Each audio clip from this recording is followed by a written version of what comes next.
เจ็บและยังคงจำทุกการกระทำบ่เคยลืมมันคือจังว่าฝันที่ว่ายังนอนบ่เคยตื่นขอให้ไปได้ดีโอ้ baby girl บ่ต้องฝืนไอยังคงนอนให้แล้วก็กอดหมอนในทุกคืนเจ็บและยังคงจำทุกการกระทำบ่เคยลืมมันคือจังว่าฝันที่ว่ายังนอนบ่เคยตื่นขอให้ไปได้ดีโอ้ baby girl บ่ต้องฝืนไอยังคงนอนให้แล้วก็กอดหมอนในทุกคืน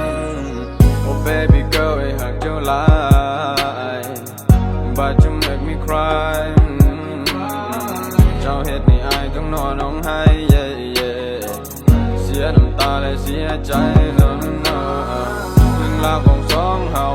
คงกลายเป็นเรื่องอดีตแล้วตัวอายคนนี้ยังโวกวนคิดหอดคิดถึงแม่ซ้ำเสือเฮาในเมื่อก่อนบ่มียังมาเปรียบเปยแต่ตอนนี้นั้นมันเก่าเพราะว่าสิเว้าก็แค่เคยอยากจะลืมเรื่องสองเฮาและมันคงใส่เวลาจะไปกับเขาแล้วเด็กคนใกล้ตัวอายก็คงบ่มีหน้าก็คงมีเพียงแต่คำมาล้นที่เหมาะกับคนหรือบุคคลมีเพียงกับแก้มแล้วก็กอดเล่าที่อยู่เคียงข้างเสมอมาถ้าคนมันเบิดใจก็คงจะไปบ่หวนคืนความมักที่ให้ไป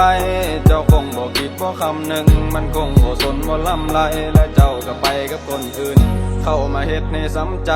แล้วก็ไปบ่หวนคืน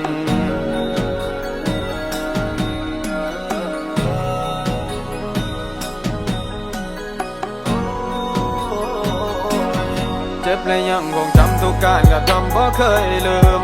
มันคือจังว่าฝันที่ว่ายังนอนบ่เคยตื่นขอให้ไปได้ดีโอ้ baby girl บ่ต้องฝืนไอยังคงนอนให้แล้วก็กอดหมอนในทุกคืนเจ็บและยังคงจำทุกการกระทำบ่เคยลืมมันคือจังว่าฝันที่ว่ายังนอนบ่เคยตื่นขอให้ไปได้ดีโอ้ baby girl บ่ต้องฝืนไอยังคงนอนให้แล้วก็กอดหมอนในทุกคืนของเฮาจะคงจะลืมแล้วลืมไม่ไปกับเขาเจ้าบ่สนให้เลยเนาะถึงมนมองและเหี่ยวเศร้าน้องคงเบื่อเกินพออยู่กับอายมีแต่เงาเขานั้นรอแล้วการรวยเจ้าคงสมแล้วกับเขาตอนที่หาคบกันจะเคยบ่เปลี่ยนแปลงแต่เป็นยังมาตอนนี้ตัวเจ้านั้นคือเปลี่ยนไปบ่มีดอกเกิงใจที่ราคาบ่แพงแพงนั่นก็คงเป็นเหตุผลที่ตัวเจ้านั้นเปลี่ยนใจให้กะหักเจ้าได้ละโอ้ยน้าแม่คำแพงจะก็คงจะบ่มากกว่าที่มีเพียงหัวใจกว่ามาที่ให้ไปมันคงแพงเงินเป็นแสนคนที่หักคนสื่อสารก็ได้ยังคงจำทุกการกระทำบ่เคยลืมมันคือจังว่าฝันที่ว่ายังนอนบ่เคยตื่นขอให้ไปได้ดีโอ้ baby girl บ่ต้องฝืนไอยังคงนอนให้แล้วก็กอดหมอนในทุกคืนเจ็บและยังคงจำทุกการกระทำบ่เคยลืมมันคือจังว่าฝันที่ว่ายังนอนบ่เคยตื่นขอให้ไปได้ดีโอ้ baby girl บ่ต้องฝืนไอยังคงนอนให้แล้วก็กอดหมอนในทุกคืน